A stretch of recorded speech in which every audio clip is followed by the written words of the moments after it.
Class 9 geography chapter 5 question answer Bengali medium আবহাওয়া বিকার। তোমরা সবাই মন দিয়ে শোনো আর লেখো। সবাই লাইক অ্যান্ড সাবস্ক্রাইবটা দিয়ে দাও।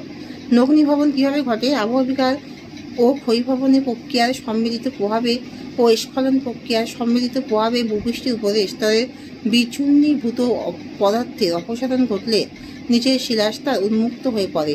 আবহাওয়া বিকার ও ক্ষয়ভবনের মিলিত প্রক্রিয়ার ফলে নগ্নিভবন ঘটে।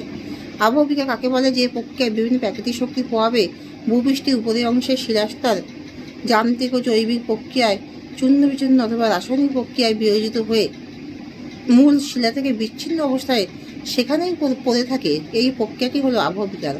ক্ষয়ভবন কাকে বলে? যে ক্রিয়ায় বিভিন্ন গতিশীল প্রাকৃতিক শক্তির সাহায্যে চূর্ণ বিচূর্ণ শিলা এক স্থান থেকে অন্য স্থানে অপসারিত হয়, সেই প্রক্রিয়াটি হলো ক্ষয়ভবন। প্রস্তরচায়ী খণ্ডীকরণ কাকে বলে? সমান্তর বা সমকোণী ফাটলের সাহায্যে একটি বড় শিলাখণ্ড বা শিলাস্তর বিভিন্ন খণ্ডে পরিণত হলে সেই প্রক্রিয়াকে প্রস্তরচায়ী খণ্ড বলে। অক্সিডেশন বলতে কী বোঝো বা জারণ বলতে কী বোঝো? লোহার সঙ্গে মিশে থাকা খনিজের সঙ্গে বায়ুমণ্ডলের অক্সিজেনের রাসায়নিক বিক্রিয়াকে অক্সিডেশন বা জারণ বলে। আরোহণ কাকে বলে? যে সকল প্রক্রিয়ায় বাহ্যিক প্রাকৃতিক শক্তি যেমন নদ নদী হিমবাহ বায়ুপ্রবাহ প্রভৃতি দ্বারা সঞ্চয় অবক্ষেপণ ও অবক্ষেপণের সাহায্যে ভূপৃষ্ঠের পলি বালি প্রভৃতি সঞ্চিত হয়ে যে নতুন ভূমি গড়ে ওঠে, সেই প্রক্রিয়াকে আরোহণ বলে। স্বল্পমোচন বলতে কী বোঝো? উষ্ণতার প্রসার বেশি হলে শিলাস্তরের বাইরের ভিতরের অংশের মধ্যে সংকোচন ও প্রসারণের তারতম্য ঘটে এবং শিলাপীড়নের ফলে ফাটলের সৃষ্টি হয়। ফলে শিলার উপরের স্তর নিচের স্তর থেকে পেঁয়াজের খোসার মতো খুলে আসে। প্রাকৃতিক এই ঘটনাটিকেই স্বল্পমোচন বলে।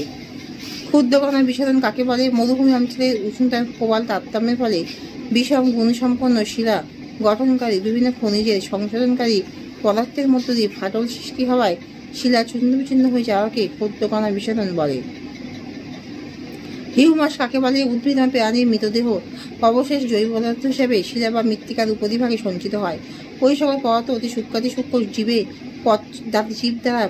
জীব দ্বারা পচন এবং বিয়োজনের মাধ্যমে পরিবর্তিত হয়ে গাঢ় বাদামি বা কালচে বর্ণের জটিল পদার্থের সৃষ্টি করে। একে হিউমাস বলে। জৈব আবহাওয়া বিকার একই সঙ্গে যান্ত্রিক ও রাসায়নিক প্রমাণ করো।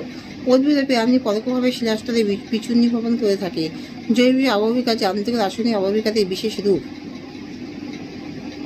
জৈব রাসায়নিক আবহাওয়া বিকারে শিলাসমূহ প্রাণীর দ্বারা রাসায়নিকভাবে বিয়োজিত হয়ে থাকে, যেমন মস লাইকেন জাতীয় শৈবাল শিলার উপরিভাগে জন্মায়। বৃষ্টির জলের সংস্পর্শে এসে হিউমাস গঠন করে, তা থেকে হিউমিক অ্যাসিডের সৃষ্টি হয়।